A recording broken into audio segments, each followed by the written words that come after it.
Hey, everybody. How's it going? Welcome to another episode of Absent Minded Podcast.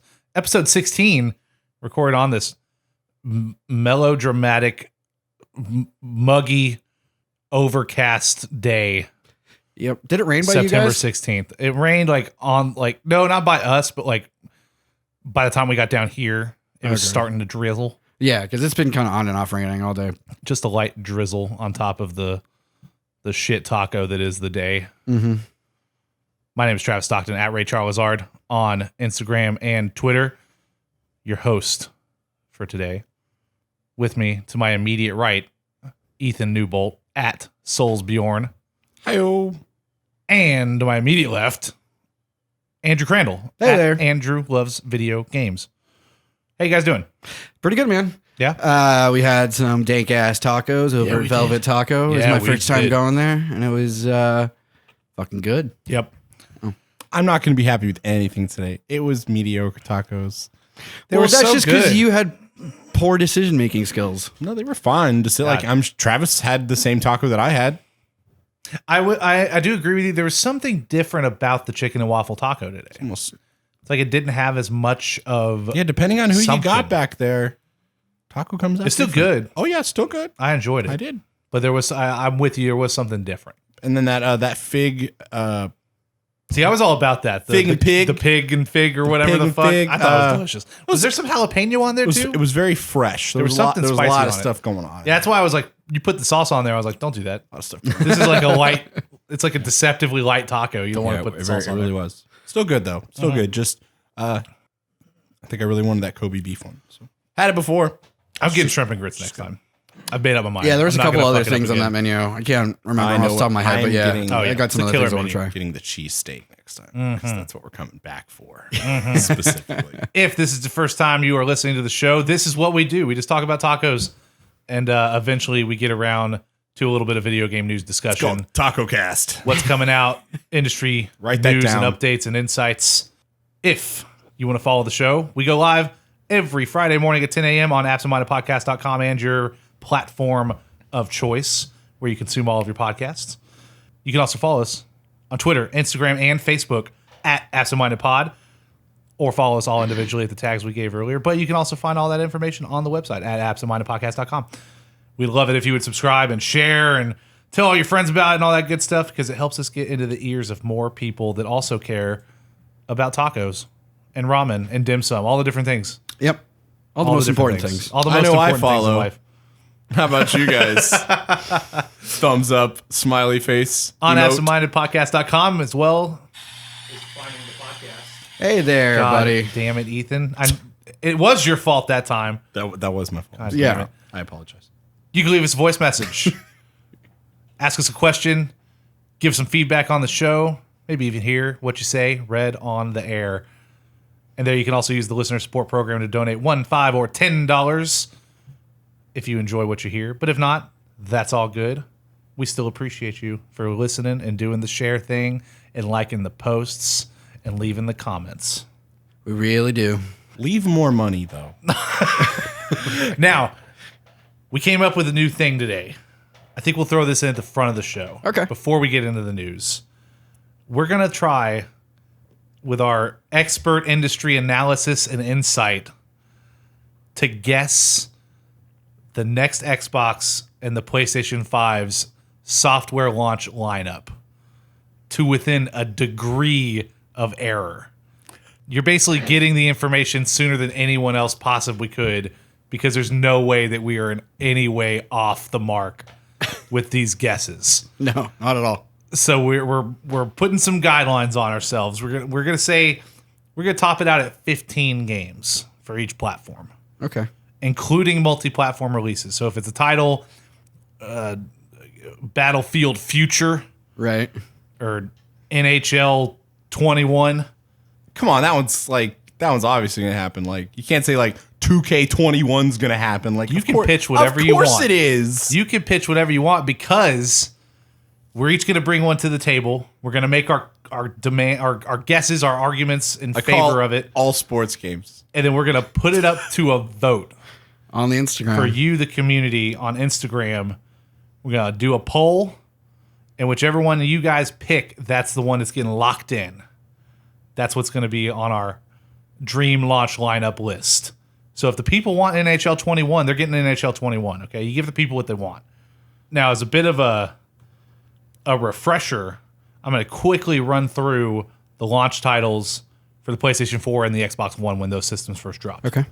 And there's you'll see there's some crossover. This is what I mean when we talk about multi-console. The multi-platform stuff. Some of these are even cross-platform. Quite a few of them are cross-platform this generation. We're about to go through. But so for the PS4 games, we had Assassin's Creed 4 Black Flag, That's right. Battlefield 4, Blacklight Retribution, Call of Duty Ghosts, DC Universe Online, Drive Club, FIFA 14, Just Dance 2014, Killzone Shadowfall, Knack, Lego Marvel Superheroes, Madden NFL 25, Minecraft, NBA 2K14, NBA Live 14, Need for Speed Rivals, The Playroom, Resogun, Skylanders, Swap Force, Tiny Brains, Warframe, War Thunder, and Watch Dogs. So that's what we were dealing with when the PS4 came out. Okay. Getting a lot of cross-gen stuff in there. The Battlefields, the Watch Dogs, the sports games. The those were all first Watch cross-gen. Dogs was such a letdown. Now, the Xbox One games, very similar list. We had Assassin's Creed 4 Black Flag, Battlefield 4, Call of Duty Ghosts, Crimson Dragon, Dead Rising 3, FIFA 14, Fighter Within, Forza Motorsport 5, Just Dance 2014, Killer Instinct, Lego Marvel Superheroes, Loco Cycle, Madden NFL 25, NBA 2K14, NBA Live 14, Need for Speed Rivals, Peggle 2, the classic. Yeah. You don't know Peggle?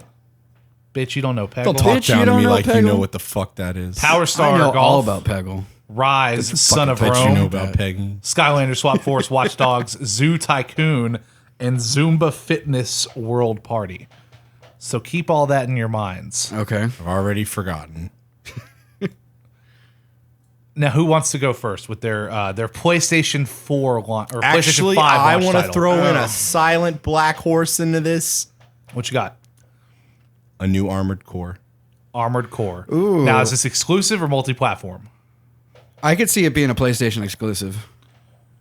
Yeah, who's got the Armored Core IP right now? Armored Core is, I believe, Konami, isn't it? I'm not sure. Hold on.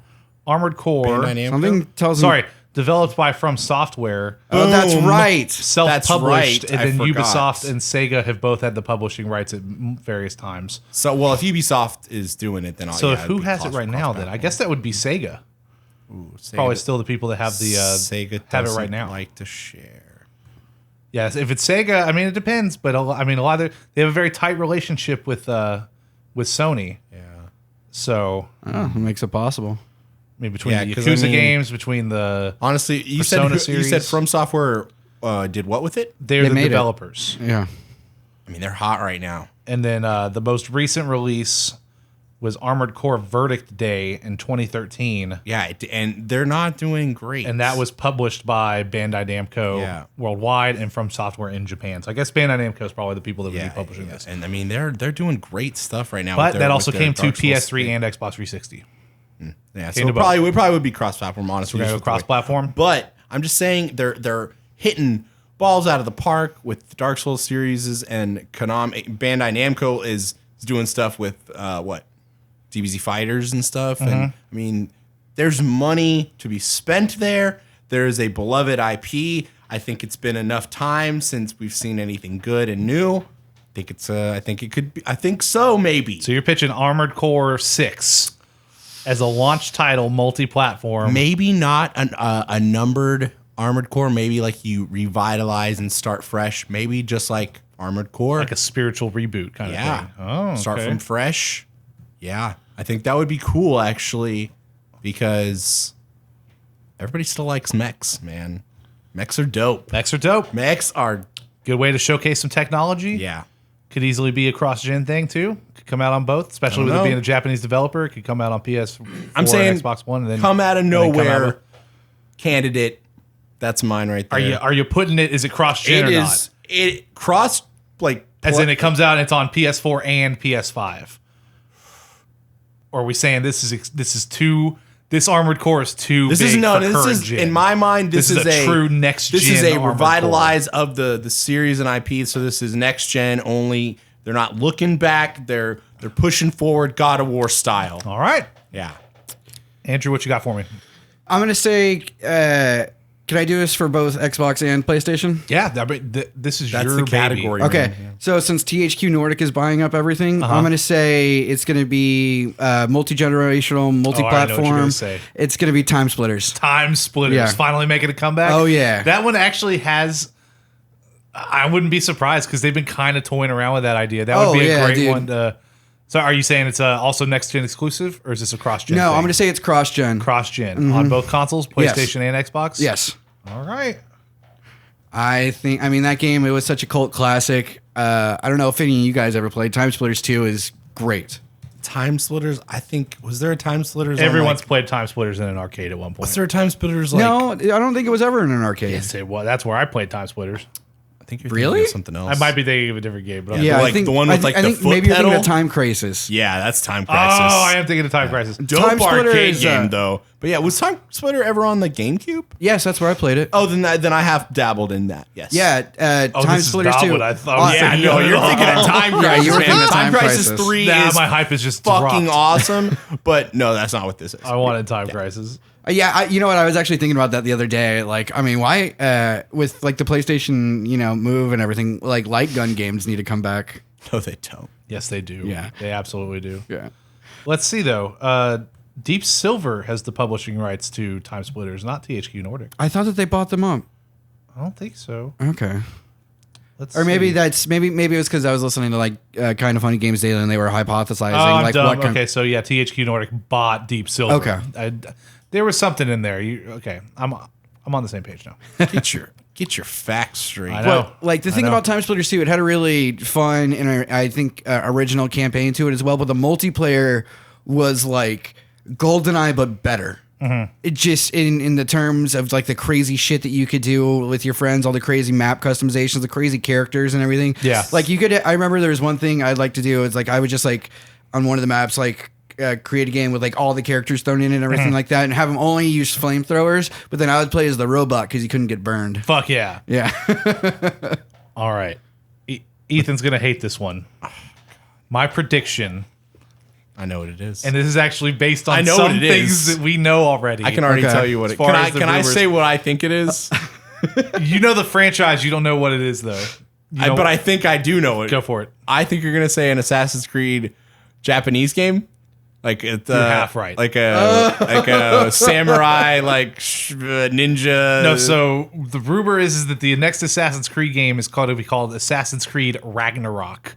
And it's going to be based Nordic? around Norse. Yeah. like the Vikings and Yes, stuff. Yeah, That makes sense. That'd be cool. That's been like the rumor mill I think thing I did going hear on. some kind of rumor or read something Since like Assassin's Creed skipped this year, that means the game's coming out in 2020. that. They've been working on it. It's probably going to be the Toiling away. Vikings thing, and it's going to be a cross-gen Xbox and PlayStation launch day release, just like Black Flag, but it's going to be Assassin's Creed Looking Vikings. forward to that discovery mode. So I'm betting. I mean, this is probably I'm cheating because this is like a surefire Sure, thing. yeah, I feel like it's fine, but you can do that with a couple of them. Like it's Yeah. okay, it's okay. I have another one actually. Plus, it's that all about whether the people want it. I have another one that I just thought of that kind of is kind of on your line of like thinking that obviously it's gonna fucking happen eventually. You guys want to hear it? Do you want me to save it for how many do you want to go? I figured one a week Oh, because these are on the chopping block. That means these are going to get voted for, okay. and then use that time to think up. Okay. Maybe we'll go Yeah. deeper. I got another maybe one, yeah. take an easy one. This one's kind of an easy one, but maybe people think it disagree on the release. Yeah. So, yeah. Okay. Yeah, as close to launch as possible. We might open this up to launch window, Like launch, but as week. close to launch day as possible. Well, window's usually like the first 3 months. Yeah, I mean, on. yeah, the week would kind of. Because sometimes they're like, ooh, it's coming out that week, and then something that happens last second delays a little bit. Yeah. All right. Well, those are our first 3 games. Ethan's betting on a new Armored Core spiritual reboot. Did you say both PlayStation and Xbox or exclusive? Yeah, considering what they did with the last one. So both consoles launch day. I don't Spiritual know, man. reboot. If From Software does it though, I mean, Dark Souls 3. Yeah, no, go everybody. Give it to everybody. Give it to everybody. For you fucking Switch. Put it on people. Switch Pro. No. Yeah, exactly. No Switch. Switch exclusive. Switch gets it in 3 years.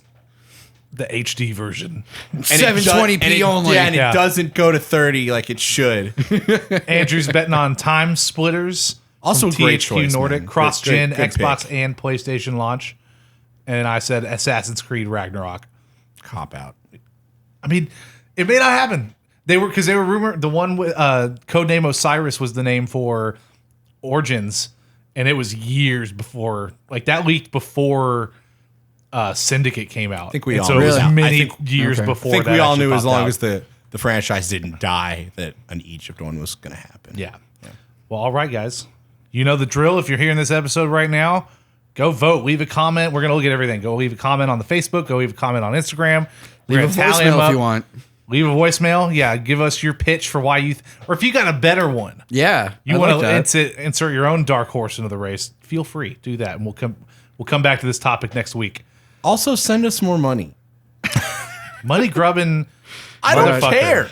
Ethan's just had a rough day Who at work. cares, man? He's just I'm bringing in it out on the in it fans. for the cash. That cash. Send me shoulder, that cash money. Do we money. want to do? We need sweet loot. Are we going to do the movie one as well, or We need more PlayStation gear. No, we got to figure out a better way to put that. Okay. Because this, just only one game at a time. Okay, I think, that's fine, is the that's way fine. to do it. Yeah. I think it's time for some news, boys. Somebody say Let's news. get into it. What's that? Is that the news? A song? A bird? God. It's a plane? No, it's the news. It's the news. First up, we talked about Dragon Quest 1 through 3 last week, coming to the Nintendo eShop in Japan alongside Dragon Quest 11. And we were guessing it was probably going to come to the US sooner rather than later because even the Japanese version had English localization already. And so this has been confirmed. Okay. Nintendo America announced today that it was coming to America and Europe on September 27th. Dragon Quest 1 will be $4.99, Dragon Quest 2 will be $6.49, and Dragon Quest 3 will be $12.49. And those last ones are always like such a jump. It's like with the Doom, it was like $4.99, $3.99, $11. Well, the game's bigger. I get it. Yeah, I Because get Dragon it. Quest like 1 you can finish in like 10 hours. Sure, it makes sense. I know time. Yeah. Sorry, but But so those are coming. Oddly enough, they've only been announced for Nintendo Switch. Nintendo Switch. That was a weird way I put the emphasis on there. It's Nintendo only been Switch? announced for the Switch, even though Dragon Quest 11 obviously was on Switch and PS4. So it's weird. And these are just mobile ports of the SNES those games, maybe- which were ports of the NES games. those aren't already on like PS4 in No, some capacity. no, these they? are not. don't know. The only other system these are on is Game Boy Color. Yeah, I had Dragon Quest 1 and 2 Yeah. on Game Boy Color Game growing Boy up. Color, Yeah. man. So these are coming. That'll be cool. You gonna pick up either of these? Yeah, At I least think- 3, maybe. I feel like that's probably your best bet. Like since you've played 1 and 2 already. Yeah, but I never beat 1 and 2. But it You might never be really beat I- those games. Yeah, I might pick up 3 eventually, but I don't want to add another JRPG onto my unfinished list. Just play all the JRPGs. I thought it was like a builder. no. There Oh, are wait, Dragon that's Quest Dragon builders. Quest that- a spin-off series. Next up, Ni no Kuni, Wrath of the White Witch Remastered Speaking of RPGs, is out. Only on PC and PS4 though, because the Switch version does not have the remastered tag. And that's becoming a trend where it's like they don't get all the HD features on the the Switch regular version. one was already on the Switch, though, right? Or was that No, so Wii? the original Ni no Kuni was a DS game. Uh-huh. And that was remade, Right, for lack of a yes. better term, for PS3. Oh, that's where it was. And then there was never a Ni no Kuni on Wii or Wii U. Oh, Yeah. and then Ni no Kuni 2. Yeah, which came out on PS4 and PC. Not Switch? I don't think Ni no Kuni 2 came out on Switch. Huh. Here, I can check real quick. I don't think so, though. Master Google. Did Ni no Kuni 2 come out on Switch? Google says no, No. it did not. So, Okay. yeah, the remaster's out. I'm excited to get back into this. I was telling you on the car ride up, I'm not going to get it for $50. It's No. launching at 50, which is fine. A little It's a too last much. gem remaster. I'm sure but- some people will pay for it. Yeah, it's worth it. It's just I have enough on my plate, and not long ago I got about halfway through the game on the PS3 version, and of course this is also the PS3 one is on PlayStation Now as well. So if you're subscribed to that, you can technically just play it there. I do not instead have of buying the $50. remaster. But yeah, I mean, I'm sure this looks great. I think it's 4K on PS4 Pro, 1080p on the base PS4. All the cutscenes were already like gorgeous, and they're the ones. Have you seen much from this game, Drew? No, I This is remember the one that was. I remember listening to Colin and what is it, Britt kinda like Bombacher talk I about forgot you don't watch the fucking Studio Ghibli movies, Yeah, I was so about this to wouldn't say, mean it's anything to kind you. of like a But studio- Studio I was- Ghibli yeah, that's- collaborated yeah, with Level right, 5 to make this game. Kind So of like, like the Studio Ghibli video game. Like, yeah, the quote, cutscenes unquote, are like yeah. they're not in-game cutscenes. They're like full-blown, like theatrical style Studio Ghibli animation. Very Nice. pretty. It's gorgeous. All the character designs are fucking awesome. And as far as the I've heard gameplay, the voice acting is really good too. oh, it is. Yeah, it's very good. And the gameplay is almost like a Pokemon game. The first one is, but I've heard the second one is actually Second one's a little very bit different. It's just yeah. more traditional Yeah. RPG, a little more like turn-based thing. Tales. here's your character, kinda. here's Yeah. your party. Yeah. Yeah. Whereas, the first Ni no Kuni, you're fighting monsters, you capture them and train them to be Very on your team, and then they Pokemon, yeah. fight with you alongside Right. in Still like cool, a more though. of a action RPG almost kind of thing. Yeah, that's pretty dope. Yeah, so that's out now. I will say that a lot of users have reported a lot of issues with the Switch version, like random freezes during gameplay. Shouldn't you all be used to that by now? No, it's not. They're usually not this buggy. Various animation, character model, and audio glitches, and all of these things seem to only be resolved by restarting the game, but they happen again pretty soon after. That sucks. Yeah, it doesn't look like anything that can't be resolved with a patch down the line. Yeah. But anyone who's looking to like run out and buy it, and the Switch version is the one they're going to get, might hold off. Yeah. Look into it, see if there's any of these issues are fixed in a patch pretty soon. Next up, our favorite BioWare game, Anthem, has finally been added to the EA Access Vault and is now available to play with your EA Access or Origin Access subscription on PS4, Xbox One, or PC. Woo. Yeah, I'm surprised it took them this long, but I mean, it kind of makes sense just because I read something again the other day that Anthem is the 5th highest selling video game of this year so far. Shit, are you serious? Yeah, they spent a ton on marketing. And, I mean, people bought the game. Yeah. Like, as much as they returned it, they, like, as much as they went right, but they held like on to that receipt they and got still their money back. did buy it. They Like, technically pre-orders sold a were copy. huge. Like, were huge. Wow. People wanted it to be good. Yeah, It's true. and it was one of those things too where you could see playing the open alpha and the beta and stuff that like it had a lot of like what Destiny had, where it's like, sure, the beta, we're done with the content now, but there's got to be a lot of more substance in the final This game oozed potential. Yeah. Like Yeah, it was- Titanfall levels of potential. Like, seriously. Yeah, I think it was Fran Mirabella, because Colin posted the thing about how Anthem is the 5th highest selling game of the year, and Fran said something along the lines of, the mid game's fine, but it's kind of a slog at the beginning, and then the end game just doesn't pay off. And Yeah.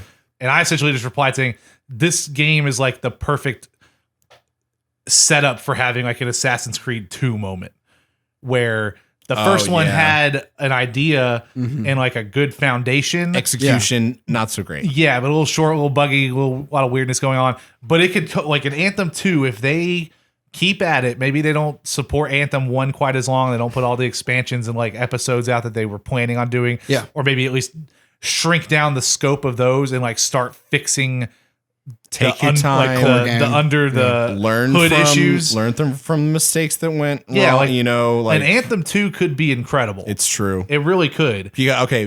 Me and you played it, Drew. Didn't we play one of the Yeah, alpha or the beta? Where we all were on dabbled. for like it was like 5-10 minutes. Yeah. I flew around. The flying's fucking Yeah, it's incredible. great. You literally, you do feel like Iron Man did for the sure. underwater thing. It was fucking cool.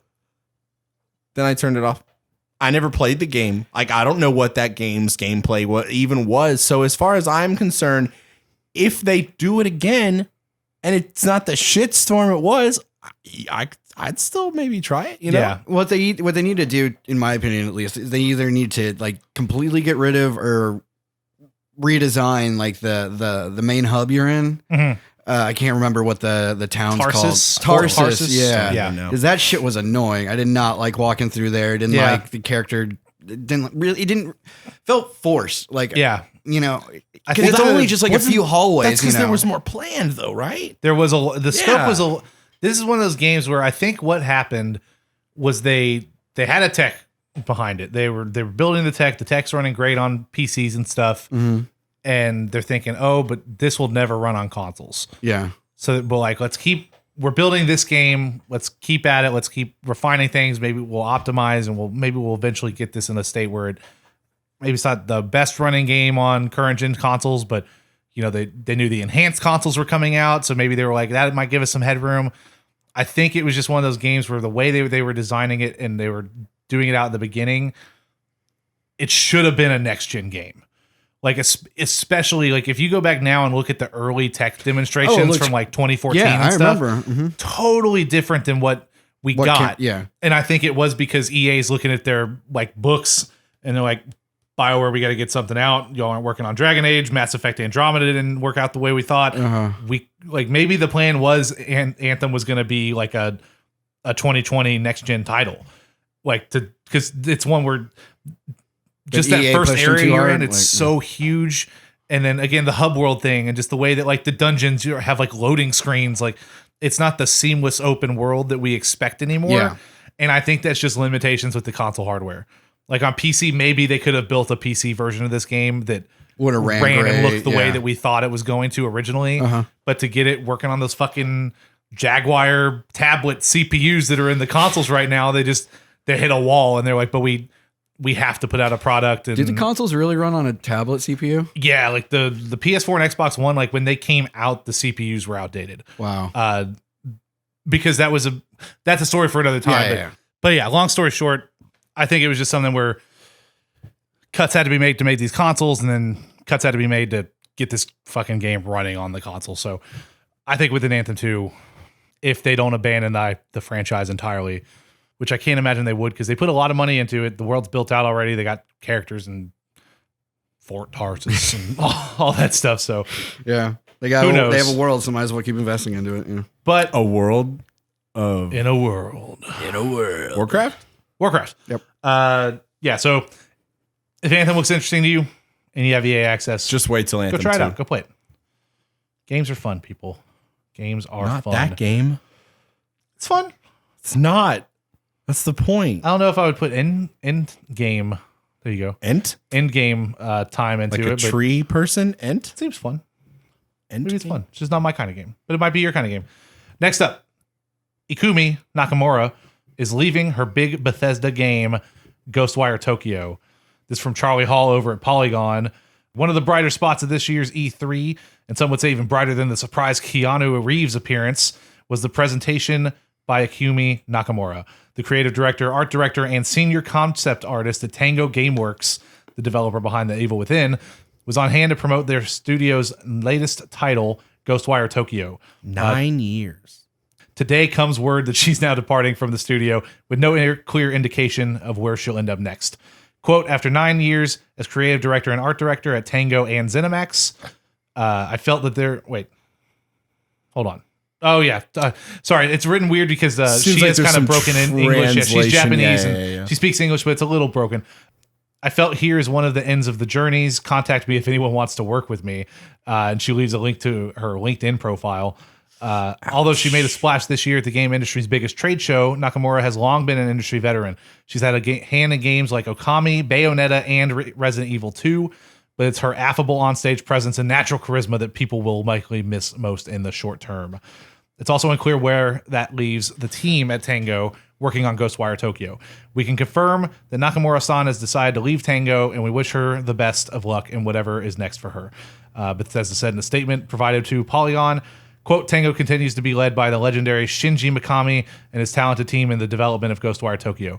We look forward to sharing more on what they're crafting in the coming months.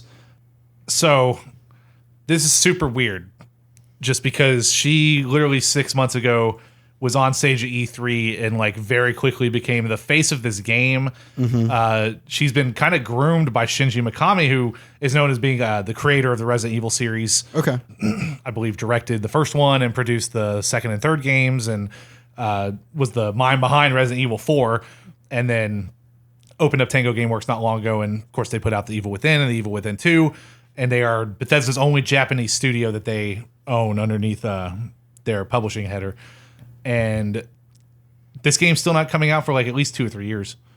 and she was the lead. She created it. Like, this is her baby. Like, this is out of Business her is mind. politics, man. I don't know. You never know what happens with this it's kind of shit. Like, Just odd for her to just up and leave and everything. Yeah, I'm and sure especially to leave without prospects, because she has that LinkedIn link in there that says that, like, oh, she's not leaving because she's been poached by another studio. She's not opening her own Yeah, studio. she's just straight up from leaving. what I She's can just tell, gone. this is not of her decision, or if it was, something bad happened she didn't like, and she just left. With Bethesda being involved, you got to wonder if it was, like you said, something on the business side where, hey, we want you to build this microtransaction thing into here. Right? We want Yeah. to sell Ghostwire DLC. And yeah, so who knows?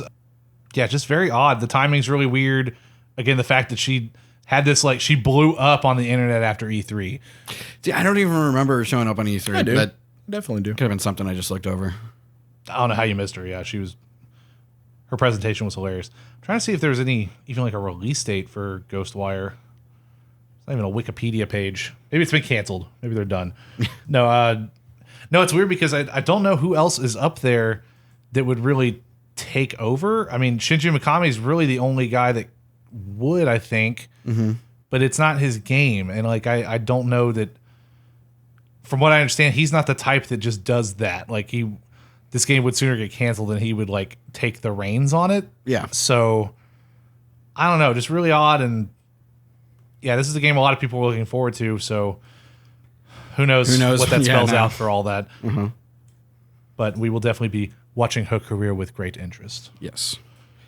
Next up, Death Stranding sequels might be necessary, Kojima says, from Timur Hussein over at GameSpot.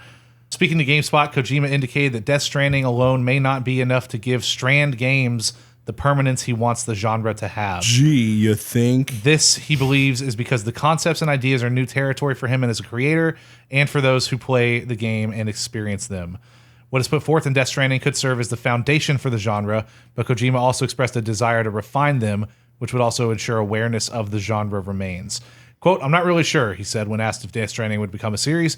Quote, the most difficult part is when you create something new, you will have to create a sequel and then a third version of it, or it will not remain as a genre. When this game comes out, there will be a lot of pros and cons, and these elements could become the essence of the core part, but I think it's better that I keep it going in a sequel. Sorry about that. Word salad.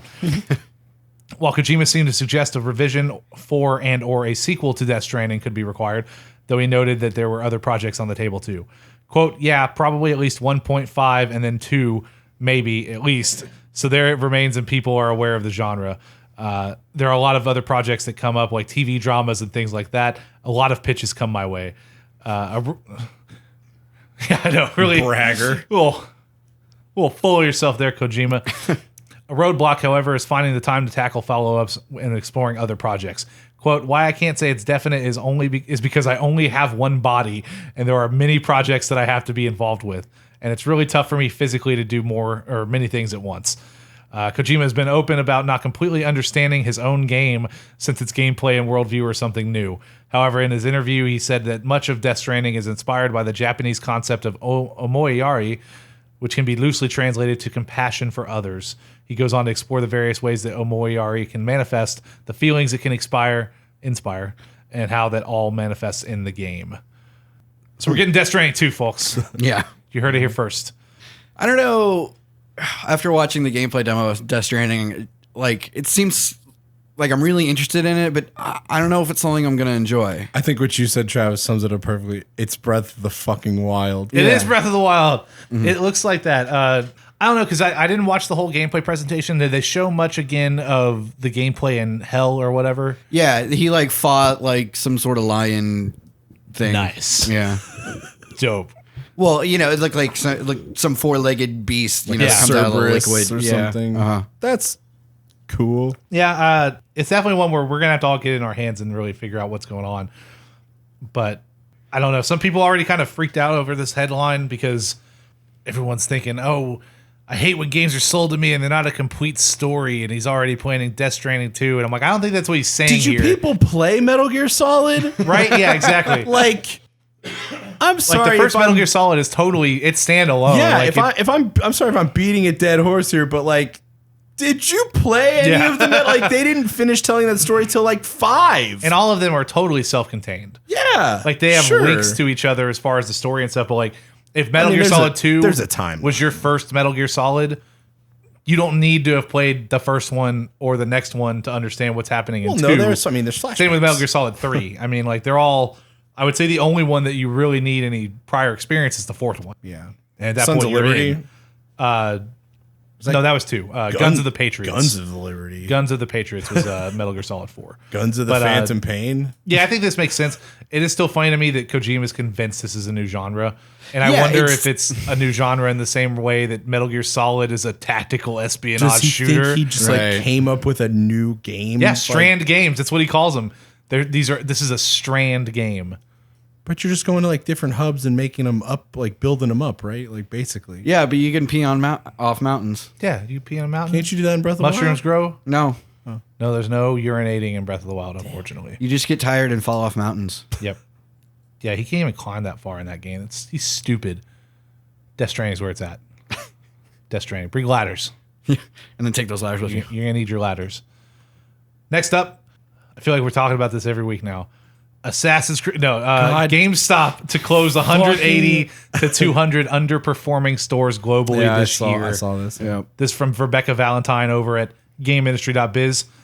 During today, well, it was today on the 10th of September. It is no longer the 10th. So during last week's GameStop Q2 earnings call, the company announced it would be closing between 180 and 200 underperforming stores globally between now and the end of the year.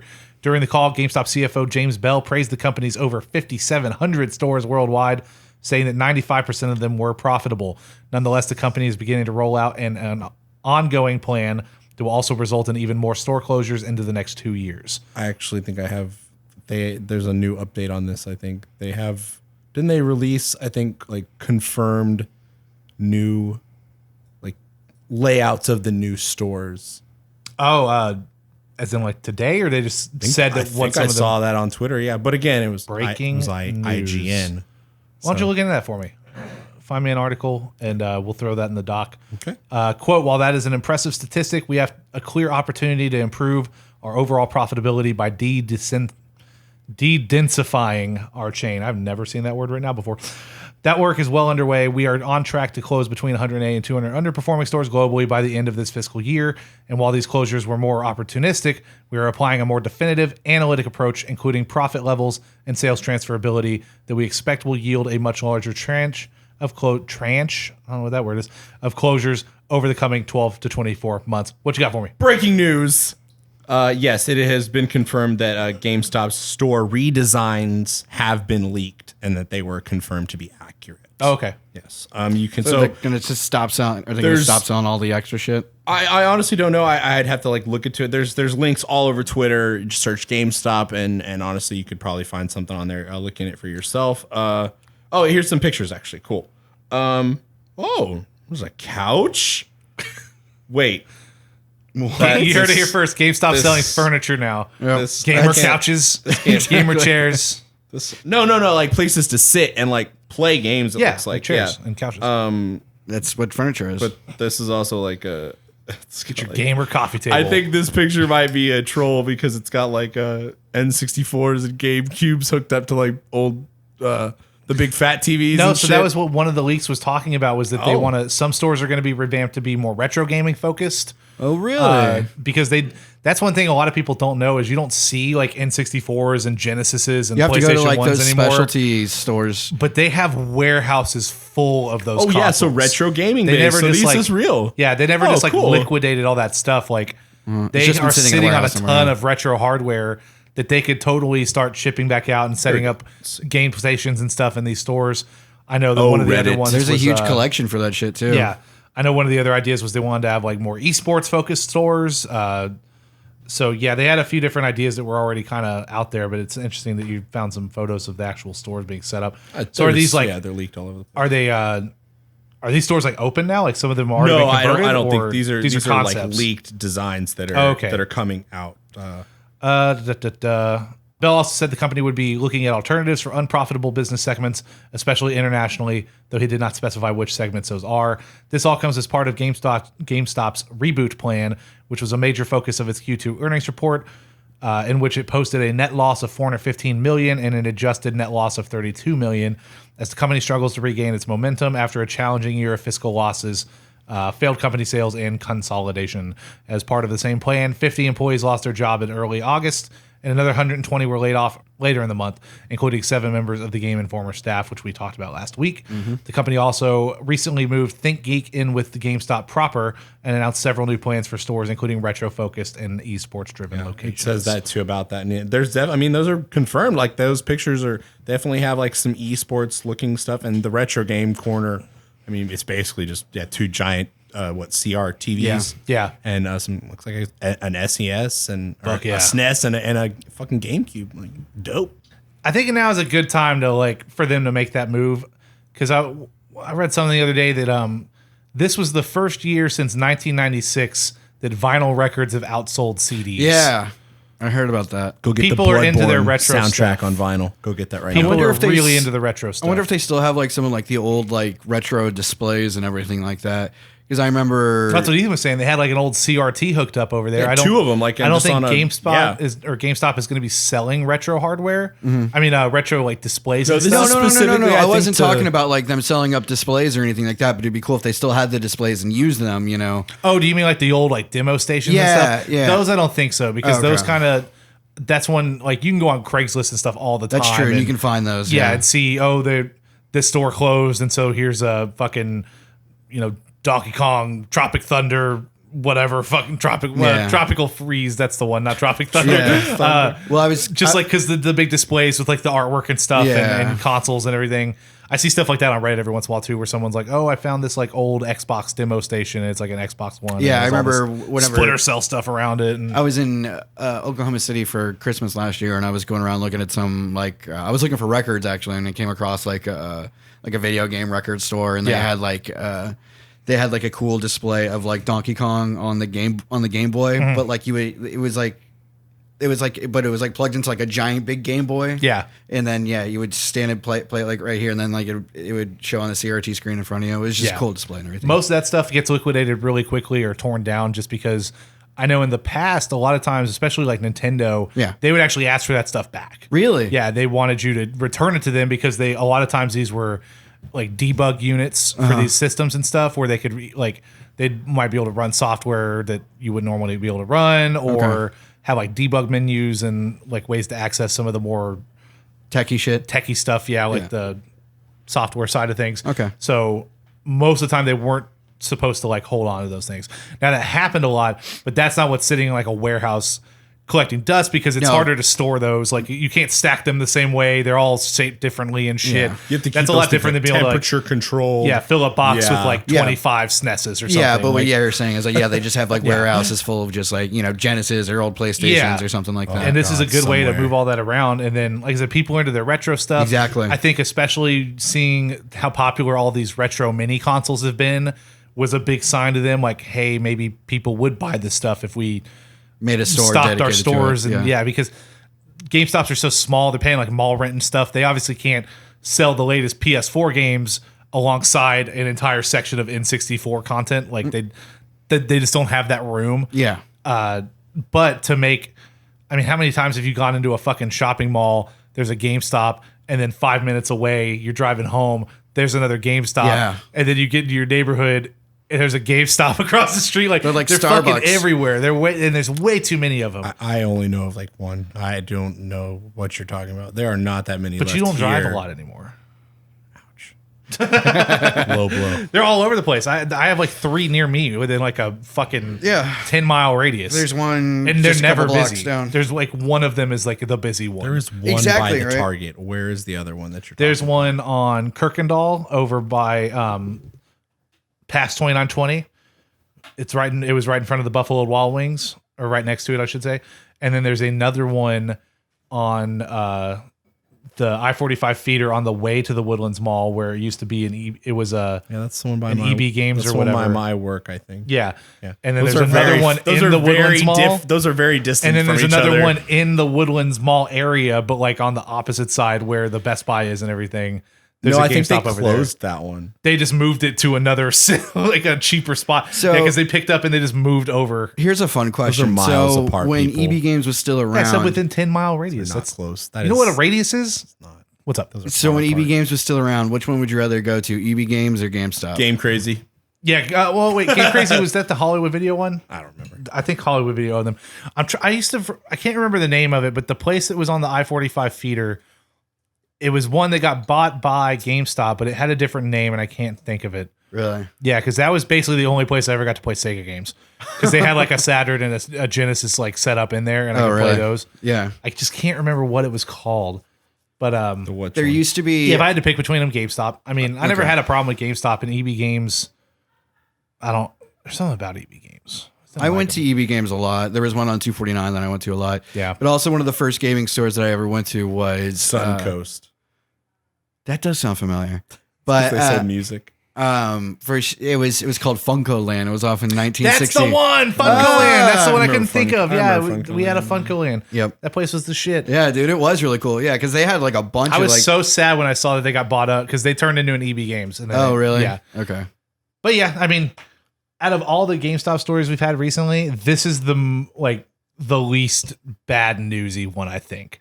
Like, this makes sense to me. The fact that, yeah, they're...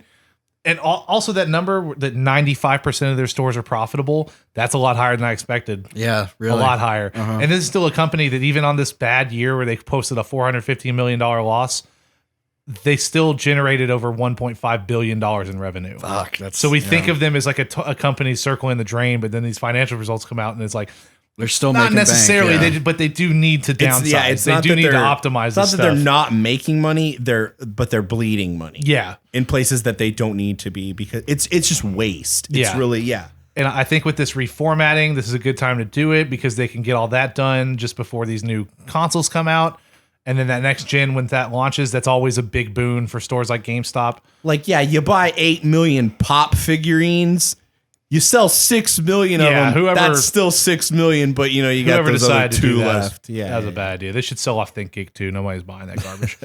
Next up, also on GameIndustry.biz from James Batchelor, we got the PlayStation 4 has sold 30 million units in the U.S., analyst reveals. Just kicking that dead Xbox horse while he's down, isn't he? That's according to Nico Partners' analyst David Ahmad, who revealed the milestone via Twitter and noted that this means the U.S. accounts for around 30% of all PS4 sales. Ahmad added sales figures from other key markets for the PS4, including the 8.3 million units sold in its home region of Japan, 7.2 million in Germany, and 6.8 million in the UK. God damn. Sony has not released official sell-through number figures since December 2018, when it revealed 91.6 million units had been sold worldwide. Oh my God. However, recent financial reports show 100 million units have been shipped to stores around the world, and Ahmad's tweet suggests the console is close to reaching this sales figure. So I think the biggest part about this, which obviously the U.S. is an enormous market for Sony. Sure. They just moved their headquarters to California this last year. Xbox, Microsoft, gotta step your game up. For like Germany and UK combined to be, what is that? That's around 14 million. Those are not 14 rookie, million. Those are not rookie numbers. That's a lot. And that's just 2 countries in Europe. That's not even considering France and all the other countries. Wow. But and I know even in Germany, like the Belgium, Middle Eastern China. countries and stuff, they're very big. China, actually, you got to remember, they only just started selling game consoles this year. They right. haven't I know been they banned got up until now. I know they got a lot. Or Of, until they then. got a lot of issues. Well, could Yeah. you always play on PC or something? Yeah, but even I mean, you're dealing with China censored internet and Right. stuff. But game consoles have been illegal in China up until very recently. Really? I didn't So realize it's really not a big that's part of this too chunk. big of a side tangent. Anyway, But continue. yeah, obviously the U.S. is a big market, but I think we tend to forget how huge Europe is for Sony. Like I don't. 8.3 million in Japan, almost that exact same amount has been sold in Germany. Yeah. That's crazy. And in general, this is just another marker that shows how crazy it is that Sony did this well this generation. If you don't have a PS4, what are you doing? Yeah, 1 in 10 people in the United States have a PlayStation 4. at It's this like point. the Xbox 360 of last generation. Yeah. You know?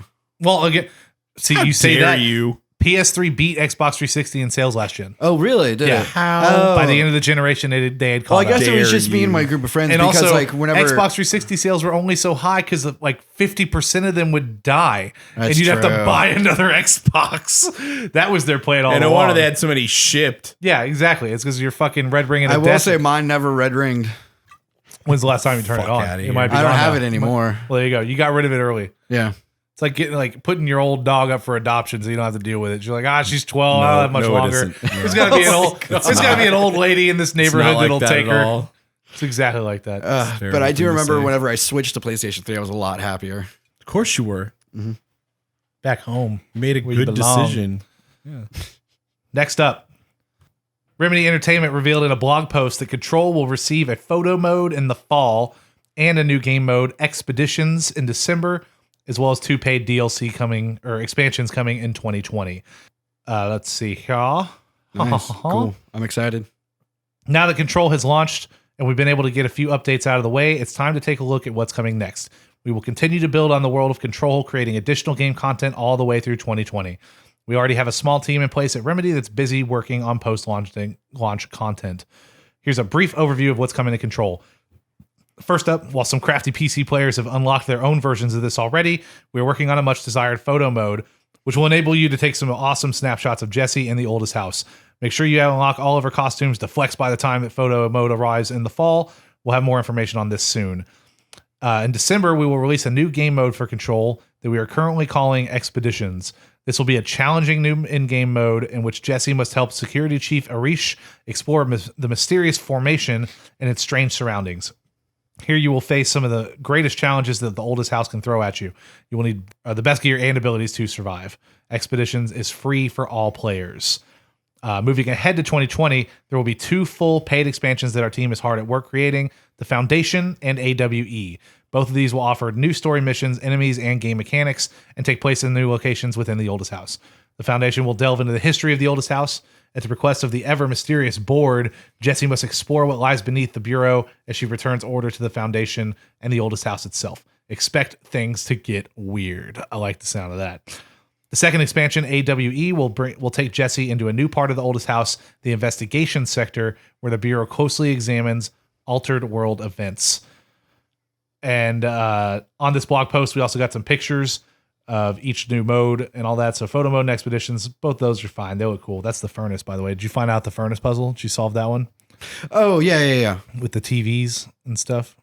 Oh, not the side quest. There's a secret puzzle involving the furnace. no, I haven't yet. So there's 6 TVs in different areas around the furnace area. And you take the TVs over and you see them because what makes them different from the other objects is on the TV is the furnace. Okay. Like a live feed of it. Yeah. You take the TVs, you throw them into the furnace, and you get all 6 of them, and you get like a bunch of ability points and some like a new costume or crafting something? materials. No costume for this one. Okay. Yeah, well, I did go back. I booted it up yesterday, and I beat the first boss in the mold missions. So I collect the samples. I beat mold 1, and then That was a rough boss fight. it was. Well, the funny thing about it too was that I don't even really technically beat it because Did you die like right at the end or something, and it counted kinda it. counted it? Yeah. And then I went back and I did the fridge mission, Mm-hmm. where the guy is just like, help, I've been staring at this fridge, Yeah. And so that boss fight, I died because it's that weird looking worm spider thing. What is he called? It has a name. He's like the formation or something? something like that. Yeah.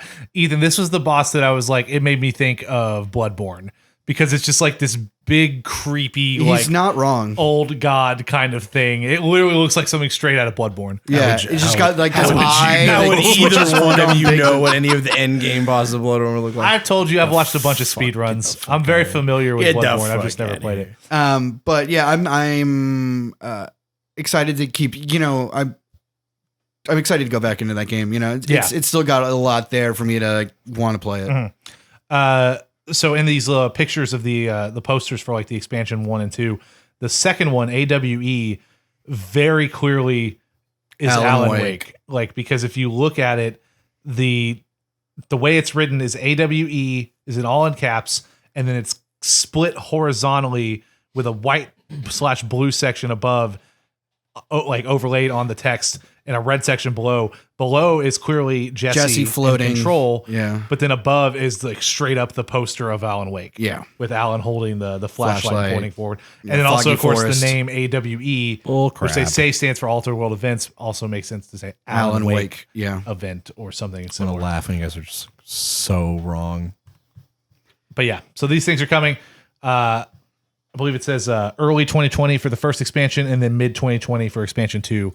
So look forward to that. Yep. I am, and I'm going to buy it as soon as possible, and maybe we'll do a second review. Maybe we'll keep y'all updated on how we feel. Yeah, about and the like new once control. New Game Plus comes out and everything, because that's something I'm really excited for. So for that I don't game. know that there is New Game Plus. I think I misspoke when I said that was coming because this was the update of all the upcoming right, stuff, okay. and New Game Plus is not in there. Okay, good point. So that could pop out at some point, but no information on that currently. Next up, our final piece of news. The I wrap up. actually have an extra piece of news when we're finished. Breaking news. No, it doesn't have to break now. I can break after. You can break it later. Yeah, but Okay. this is not our final piece of news. I like how that he had Ooh. to. I like this. I like not knowing. Mega Man producer Kazuhiro Tsuchiya. Mega Man produced. I wrote it wrong. That's the typo. What did Mega Man produce? Kazuhiro Tsuchiya confirmed in an interview with 4Gamer, a Japanese gaming outlet, that the next entry in the Mega Man series is currently in development. In response to a question about the next Mega Man game might be, Tsuchiya said, quote, "There are a lot of titles I personally want to work on, but to tell the truth, the next game to be developed has already been decided on. I just like to keep the specific details hidden for the moment. Please wait until we make an announcement. Still, I think that there's no such thing as a spin-off in the Mega Man series. Every saga is a main series of its own.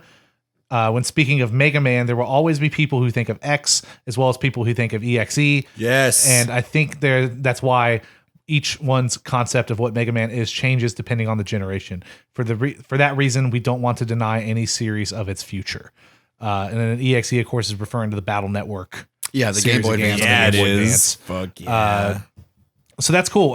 The fact that he's openly mentioned Battle Network gives me some hope that franchise isn't dead. I would love for a 1 through 3 port to make its way to PS4. I think that would be awesome. I never played the third one, so that would you be know really what? cool. Considering where they're going with like I the only ever dabbled in remastered those games. and All the stuff, collections and stuff? they Yeah. probably do a Battle Network collection eventually. Yeah. that is a lot of them though. If they're gonna do, they'd have to split it up like the Legacy collections because there's like How many are? I thought there was just 3, and then 3 was like they did the Pokemon Red Blue thing. no, they kept going up until like 6 or 7. What? Yeah, man. I don't look it believe up. you. Look it Let's up. take a look. Mega Man. I mean, I Battle could see Network. those being like Switch ports, you know. No, don't fuck out of your Switch. God, Get outta here with the why do you Switch. always want everything Switch? Like you're like the little cousin. Holy shit. Yeah. Mega Man Battle Network, Mega Man Network Transmission, Mega Man Battle Network 2, Battle Chip Challenge, Rock Band EXEWS. Whoa, I guess that never came out in the US then because Rock Band Rockman. is the name Also of known the as Mega Man Rockman. franchise in Japan. Yeah. Oh, really? And then Mega Man Battle Network 3, White and Blue. Number 4, Red Sun and Blue Moon. Number 5, Team Proto Man, Colonel That is Double where I Team. stopped. And then Network 6, Side Beast Gregar and Side Beast Falzar. I had no idea they went on that long. Yeah, man. Were those on like 3DS or something? Probably. No, those were all Game Boy Advance. Oh, really? Yeah. Wow. Yeah, Yeah. that entire Okay. series. Yeah. So wow. But yeah, those first like 3, yeah, I would love to play. That would be cool. Yeah, 3 was the one I never played because I even didn't played get into the White one and Blue on the thing. GameCube that they tried to do in 3D and it did not Work. Did not come out well received. Yeah. Oh, that's Network Transmission. So that's the second game. Oh, yeah. So that came out before Battle Network 2. Yes, and it was not. They tried to make it 3D and it didn't go well, and they were like, back to formula. Back to formula. Yeah. So Yeah, 65 out of 100 on Metacritic for that one. Not the worst. no, Not the I mean, best. for like the fan of the franchise of that specific Mega Man, it had the basic of what you wanted. It wasn't. It was very hard. Also, still like it had that brutalness of the original Mega Man.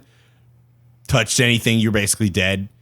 But it had the stuff that was cool from the Battle Network series. But it just, I don't know, didn't really mix well. Yeah.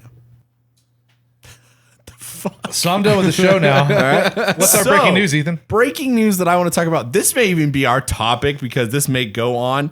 I want to talk about this motherfucker right here winning the Pokemon League.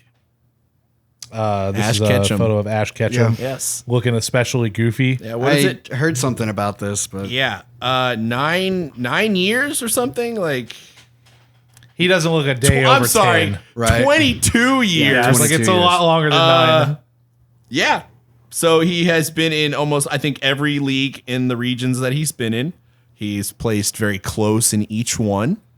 And this time he finally Now, won. has he caught them all yet? No, fucking that's not his. Does he still keep releasing That's Pokemon not all the his time? that's not his end game anymore. His end game was to be the champion. To be the very best. So Pokemon's over. Like, No no one one ever ever was. So we're done? I don't know. No more Pokemon? But I want to also comment on the fact that he won the Alola League, possibly the lesser of all the leagues. I played. What is that? Which one is that? X and Y? No, that's fucking Sun and Moon. Sun and Moon. That league was a joke. And unless they changed it in Super Ultra Moon and Super Ultra Sun or whatever it was a joke of a league. It was more of a collection of challenges and tests that you had to go. Not Pokemon battles. okay. Did you watch these episodes? No, I didn't. And I did not see him actually win. But I assume by comparison, this is just the lesser of leagues. And any person from the other better leagues challenge Ash and they would would lose. destroy him and take his trophy and laugh in his face. So is Ash any older now? Has So time passed? the thing in is, the He's series? perpetually with 17. the Alolan, He started at like 10. with the yeah, Alolan, that's right. like with Pokemon Sun and Moon, the series, they did like a slight redesign of all the characters to make them more timeless because Ash had gotten to the point in his character design where he did start to look a little older and mature, but that doesn't sell to kids that are actually playing Pokemon. Yeah. You know, so they redesigned him, gave everybody a slightly cuter look, except for Pikachu. Pikachu actually kind of looks the same, but Ash You can't is redesign Pikachu. no, but like, well, actually, one of the years they did kind of make him slightly, rounder. Just They shaped, fastened up, my boy. just slightly shaped odd, and his size was a little different. But yeah, like this is go win a real league, Ash Ketchum. I don't know why you're getting all this praise from everyone. Like you won the fucking Kanto League. Go back and beat fucking the Elite Four, and then beat Red. Yeah, go beat your alter persona from the video game, you talentless hack. Jesus, some harsh words from our Pokemon master, Ethan Newbolt. Yeah, I did not think we were going to get Ethan this fired up. I don't know why you guys aren't less upset or more Why are you opinionated defending about this. Yeah, like because I didn't play all those games. Yeah, I don't neither know. did I don't know which league I stopped he's after supposed like to be. silver and gold. You sound like I've you're. been to Mount Emerald. You sound like you're gatekeeping a I've little caught the Rayquaza in the Emerald Tower, whatever it is, Sky Tower. Excuse me, I said it. Fucking thought I wouldn't get it, but I did. The Reggies, I've seen them. I've caught them. My body is the ready. unknown wall like puzzle. You thing. figured it out? I figured it out. bit. Oh yeah, did you catch all the unknowns? The whole alphabet? How dare you even ask? Did you? Yes. Oh, well, that's nerd. Ruby and Sapphire. Puts that much time into I it. made Ruby and Sapphire my bitch. Groudon, right, well, Kyogre. That was your Pokemon Ash Ketchum update from Ethan Newbolt. I wish you guys were more upset about this. I have another piece of news I forgot to bring up. I was going to write something about this, but IGN did my job for me. Thanks, IGN. We have one more piece of news. This is just a little That's okay, because I never said tidbit. mine was the final, I don't think. from Adam Bankhurst over at IGN.com. EA launches surprise cloud gaming trial with 4 games. So EA has announced its cloud gaming technical trial, which I actually got an email for, but it said it was confidential. I didn't want to say anything about it. Like the EA pass? Did you have to sign an NDA? No. I'm just kidding. That's why you can technically share the email. They invited me to the Plants vs. Zombies I know, technical I know. test. Is this too. like the EA pass or something? EA access or? No, so is that? it's a cloud gaming technical trial that will allow fans to test out EA's cloud technology with titles such as FIFA 19, Titanfall 2, Need for Speed Rivals, and Unravel. EA's chief technology officer Ken Moss took to Medium to discuss EA's biggest public-facing step towards a cloud-based future since its announcements of Project Atlas last year, and fans can sign up now for the chance to try it out themselves. The test's main purpose is to gather more inputs to scale to test performance and quality of the service in a variety of network conditions and on multiple server routing scenarios. This test will be focused on cloud gaming on PC, but EA's goal is to allow gamers to play anywhere and on any device that they choose. EA wants to ensure that there's a strong quality of service in cloud gaming by being able to adjust it to real-world, often less than ideal conditions, such as unstable bandwidth and network strength. It is utilizing Amazon Web Services, like everyone is these days, in the public cloud, so it can deploy as close to the players as possible, even in the face of unstable networks and changes in bandwidth. The 4 games chosen for the trial, FIFA 19, Titanfall 2, Need for Speed Rivals, and Unravel, were picked so that EA can test many different game genres to ensure gamers get the best performance possible when or if EA's cloud service becomes a full-fledged service. Yeah, so a challenger appears. That's basically what that says. This kind of came out of nowhere. I didn't realize they were working on this in the past. But yeah, this is going to be the next Netflix, Amazon, Hulu battle, I think, between Google Stadia coming, Microsoft's xCloud, PlayStation Now already being out there. So this is just like you like you're going to be able to play it anywhere, or like on your computer or on your phone or stream it on your TV or something? Presumably, yeah, it's exactly like Google Stadia or Okay. xCloud or any of this other stuff that, yeah, right now it's PC only, but when it's a streaming thing, it could be on any device. Yeah. It's just kind of out of nowhere as far as them deciding that they wanted to do their own thing again instead of pairing up with Xbox or Google Stadia or something. Seems like that's what a lot of people are doing, is rather than go leave it in the hands of other people, they just rather, take care of it in-house. Yeah. Well, I mean, EA, we got to remember that EA Access was kind of the first of its type when that started. That's right. There was no Game Pass. Mm-hmm. There was no Uplay Plus. Because I remember they were very quick to launch at the beginning of this generation, that whole service. One of my old coworkers told me, he was just like, yeah, man, I got EA Access. It's like a really good deal and everything like that. And I remember thinking in my head, like, there's no way this is going to continue. GameFly rents digital games. I don't know. Do they? You just said they have digital. Do they? God, I hate you sometimes. They have digital games? GameFly does? I don't know if they do or not. I don't think so. I don't know.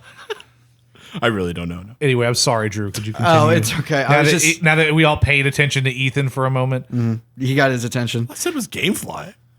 No, I was just saying it's kind of like when Netflix first came out. Yeah. With the streaming, we were all like, "Oh, this is cool," but this isn't going anywhere. Mm-hmm. Like that's what I was saying about like the EA Access. Whenever my old coworker first told me about it a couple of years ago, I was like, "Yeah, this is cool, but I don't really see this like going anywhere." But now, like as you said with Stadia and Xbox, this is the future probably. Yeah, I think you're underselling Netflix a little bit there. No, when Netflix came out, no one thought that no one had internet good enough for streaming video. Yeah. Really, I know, but we're like, oh, that's this not will be all, a supplement, also but we're not going all, to rent DVDs that's for a while. Also, not all that they offer. That's not what you said. Yeah. Okay. Who's being argumentative now? I wasn't arguing. I was just saying that like Netflix is popular for a reason. So is EA Access. Yeah. And this streaming cloud service thing. I guess it makes sense that they would want to not jump in with someone else and go ahead and do it for themselves, but. Yeah, who knows how many other people are going to jump in. Half of the cake. Yeah, but then when it fucks up, you have nobody to blame but yourself. Yeah.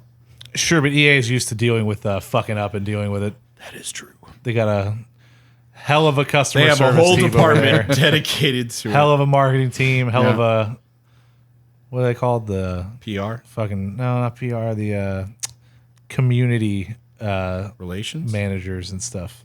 The people that's job is to go on Reddit and let you talk shit to them. Yep. Oh, those people? Yeah. Just online punching bags. Well, guys, I think that about wraps it Well, up. Andrew Crandell. I was just gonna say, the what have you been wire. playing this week? I know you. Have you finished up? Oh yeah, 8? we kind of jumped right through that. I my apologies. It's okay. Yeah, I'm almost done with disc 3 of Final Fantasy VIII. How many discs is it? Is it 4. 3 or 4? But it's another one. I don't know how long disc 4 is. Right. I feel like I'm definitely in the part of the game I have never played before. Okay. It's getting weird. There's a lot of future technology kind of stuff going on. I'm my character's in space right now. Really? We are in space on like a space station. Are you fucking kidding It's me? like Spoilers. near the moon. I never play. Well, I don't. He can spoil as much as I want. I don't care. It's been 21 years. Yeah. Just kidding, yeah. If you wanted to play Final Fantasy VIII, you would have played the it. by now. remaster came out. Space. You're in it. But yeah, Squall's in fucking space. Renoa's in a coma. Handsomest guy in space. The bad guy is your mom. What? And Dude. you're like tooling around with her now. Jesus. It's That just actually is kind of like a it's just a spoiler. wackadoo, like crazy adventure. And I don't know. I mean, it's funny because I'm enjoying it. I think 7's a better game Okay. Really? from a story perspective. And just that 7's more of a straightforward RPG. That's definitely true. 8 is broken. You have a little more freedom in 8. How so? You mean 7? I've No. had No, 9,999 HP on one of my characters since close to the end of Disc 2. And I've been able to one-shot just about everyone I've been fighting. You can do all But you this can do with that a character. anyway with the OP mode with the mods, you know, There are no... Well, I mean, what do you, mods, like, what do you mean? for Final Fantasy 8. But what do you mean mods? Like on the PC? No, like the speed up and the infinity and the god mode and the no. Oh, yeah. no, those don't change how hard you're hitting. That just can make you, like, invincible. That's basically one shot. No, No, I guess yeah, you're right. It's No, not yeah, it one doesn't change your shot damage output. You're still invincible. It just gives though. you your limit break all the time. You're still invincible, Keeps your though. HP You're max. God.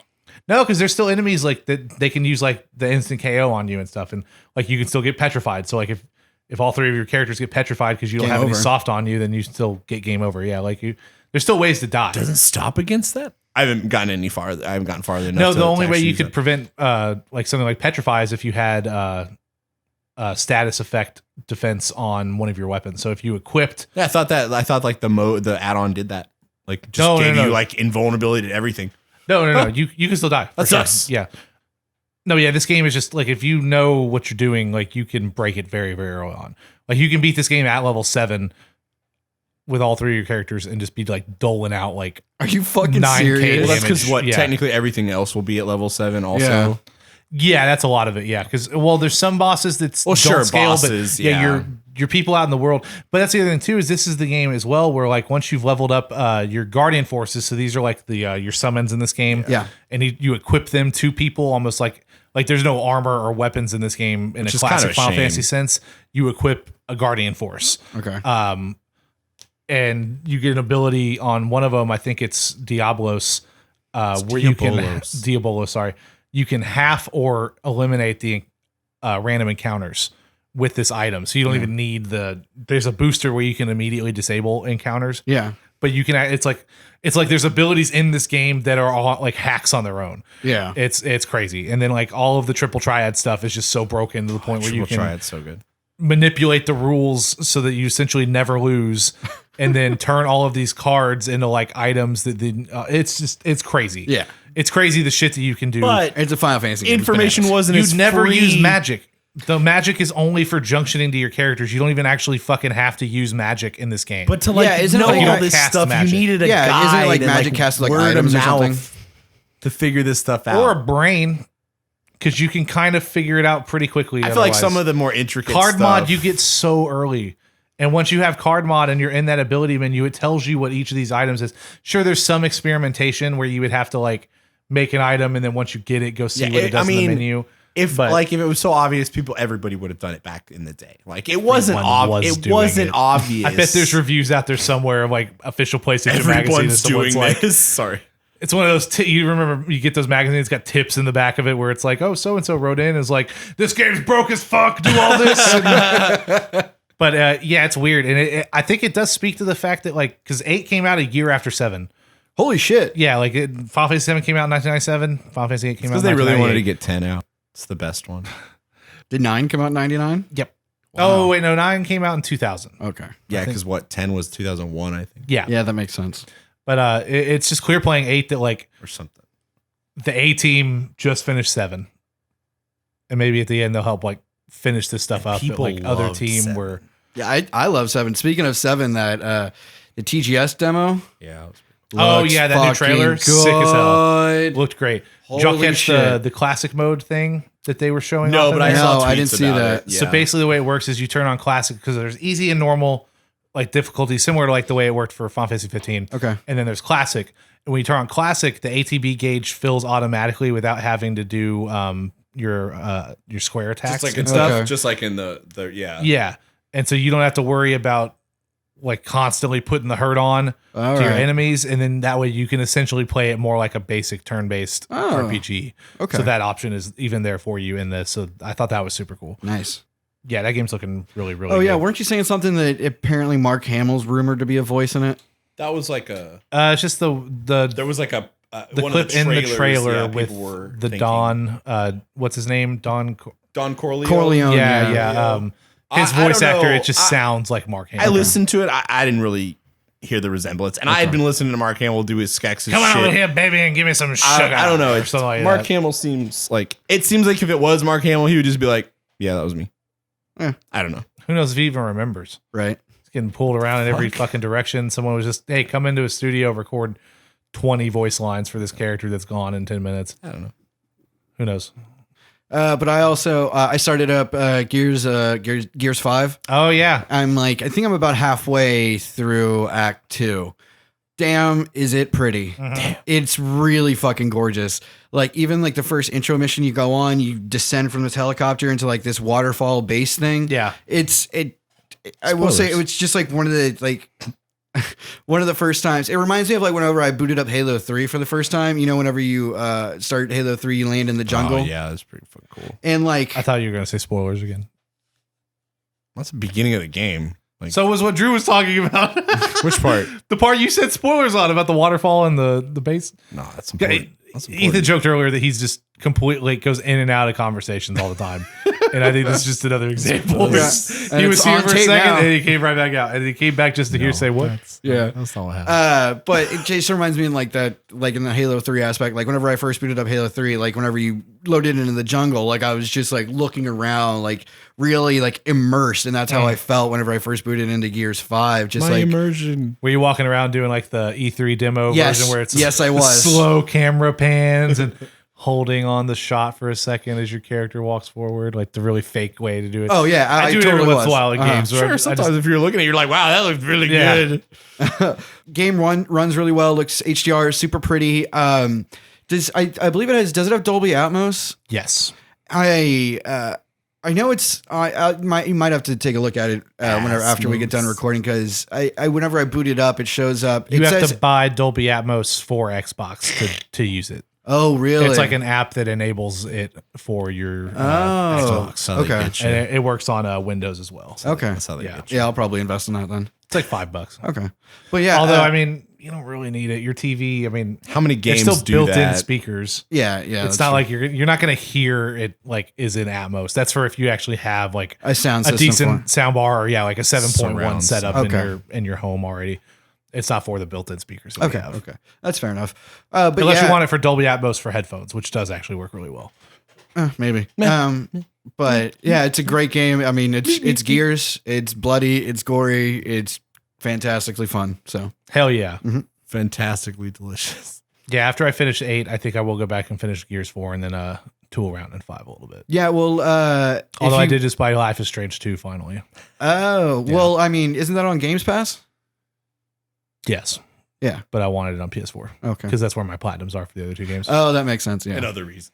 Also, I think it might just be episode 1 that's on Game Pass. I don't know if they've put every episode No, out. I'm pretty sure there is because I have them all downloaded. I think Life is Strange 2 or the first one in Before the Storm? all of it. Oh, okay. Well, Yeah. yeah, I was going to buy it on PS4 anyway. Okay. Yeah. Obvious reasons. It's just dirty. I feel dirty having it on Xbox when I have platinums on the other platform. Because what was it? It's another one I bought that I know is on dumb, Game dirty Pass. console. Is I bought no, it's not. Okay. I bought World of Final Fantasy on PS4 because that was on sale, but it's also on Game Pass. Like it's free. I was just like, But I I got got all really these Final fees. Fantasy. That one I definitely platinums and could tell stuff. how you were like crossing the. You were Yeah. like, ugh, no, it's dirty. Yeah, I over was there. like Final Fantasy. Like I felt bad enough playing 13 and 13-2 on Xbox, but it was the only place. Yeah. to do Anytime it. I think of Final Fantasy, I always think of PlayStation. Yeah, That's right. I would rightly definitely say so. I have the Metal Gear Solid HD collection. That's on Game Pass now. Oh But yeah. Yeah. it's 2 and 3. I gotta play it on PS3. You know what I'm saying? So I like going back to like where we were talking about Death Stranding when I said I don't know if it's going to be a game for me because I tried playing Metal Gear Solid 5 and I was just kind of like, That's so different than the other Metal Gear games, though. Yeah, I know, but now 3. that like 2 and 3 are on Games Pass, Grams Pass. Grumps Pass. I think I'm going to go back and or at least try it out. Like, because you said if I play it like and 3. stream it, you would watch and help me out. So Oh yeah. I think I 2, might do I that. couldn't help you out quite as much, but 3, I played 3. a lot of 3 as Which a one's kid. 2? It's 2 Raiden. Sons of the Patriots. That's the one with Raiden. I can help you out with 2, actually. I played Twin Snakes on Game Yeah, 2. yeah, definitely. Okay. I still never technically beat 2. I have. I got stuck near the end. I could probably tell you what area it was and you would know. Maybe. I think the bad guy, this is gonna sound ridiculous, but I think I'm close. It's like Fat Joe or something. On top of the roof with you're on the roof. The pigeons. And there's like mines around that are hidden and you have to like avoid them or whatever. You know what I had to do for that? What? When I was in a GameStop, fucking grabbed the guide. Opened it read up. what to do. All right, Mom, ready to go. That's Yeah, I probably got went there for frustrated. a game or I think I was something. playing that area for like 30 minutes. Dude, that's I'm what like, I fuck. did. If I was stuck on a game, I'd wait till my next GameStop trip. There's a guide always there because I was usually playing Bring a popular notepad. games. Yeah. I had no notepad. I just needed. All right, what do I do? Oh fuck, so easy. All right, I go back home and fucking do it. Then I'd play the rest of the game. Oh, the days before GameFAQs.com. the internet. I know, That's the thing. GameFAQs.com, bro. Information. I didn't have like internet for a long time. Yeah, we get it. You were poor. Okay. So So it's Wow, funny and true. accurate because I had Metal Gear Solid 2, 2002. You know the internet. How are you doing homework? What's the matter with you? That's why you didn't pass any of your classes. 2002. I was 12. No, I think I got a computer like a year or 2 later. Yeah, dial up. oh man. That's not what dial-up sounds like. I remember one of the first internet service providers we had was Net Zero, and it was like free internet, but you can only use so much of it a month. Oh yeah, up to 500 web You have pages. to save the internet for the rest of us. Oh, and God forbid you're on a phone call. Nah, man, pick up the phone, disconnects you. Nah, man, you get your Fuck. Net Zero, and then you go dig out the old AOL disc and get a few more hours Yeah, AOL. exactly.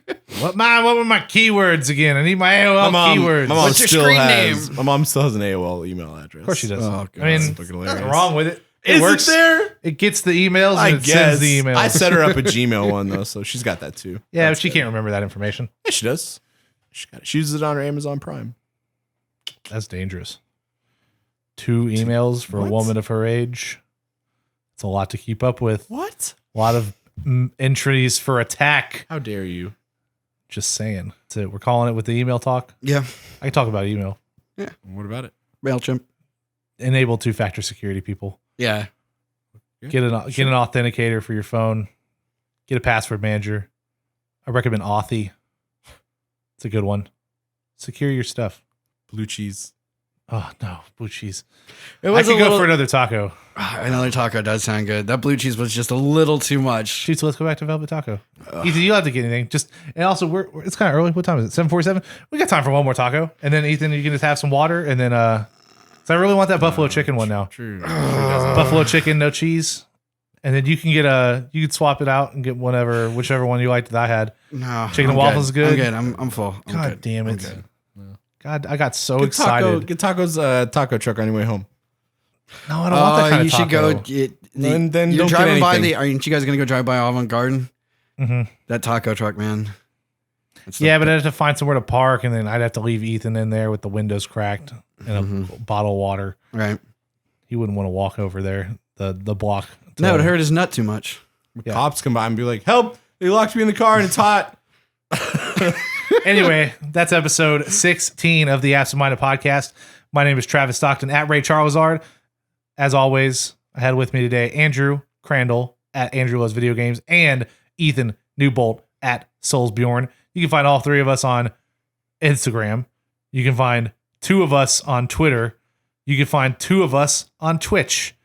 And we would love it if you would find us all on absentmindedpodcast.com, where you can leave us a voice message, find the latest episodes of the podcast, hit us up with $1, $2, $5 or $10, Send more money. and buy Ethan some tacos. And until next time, we love you. Goodbye. Bye.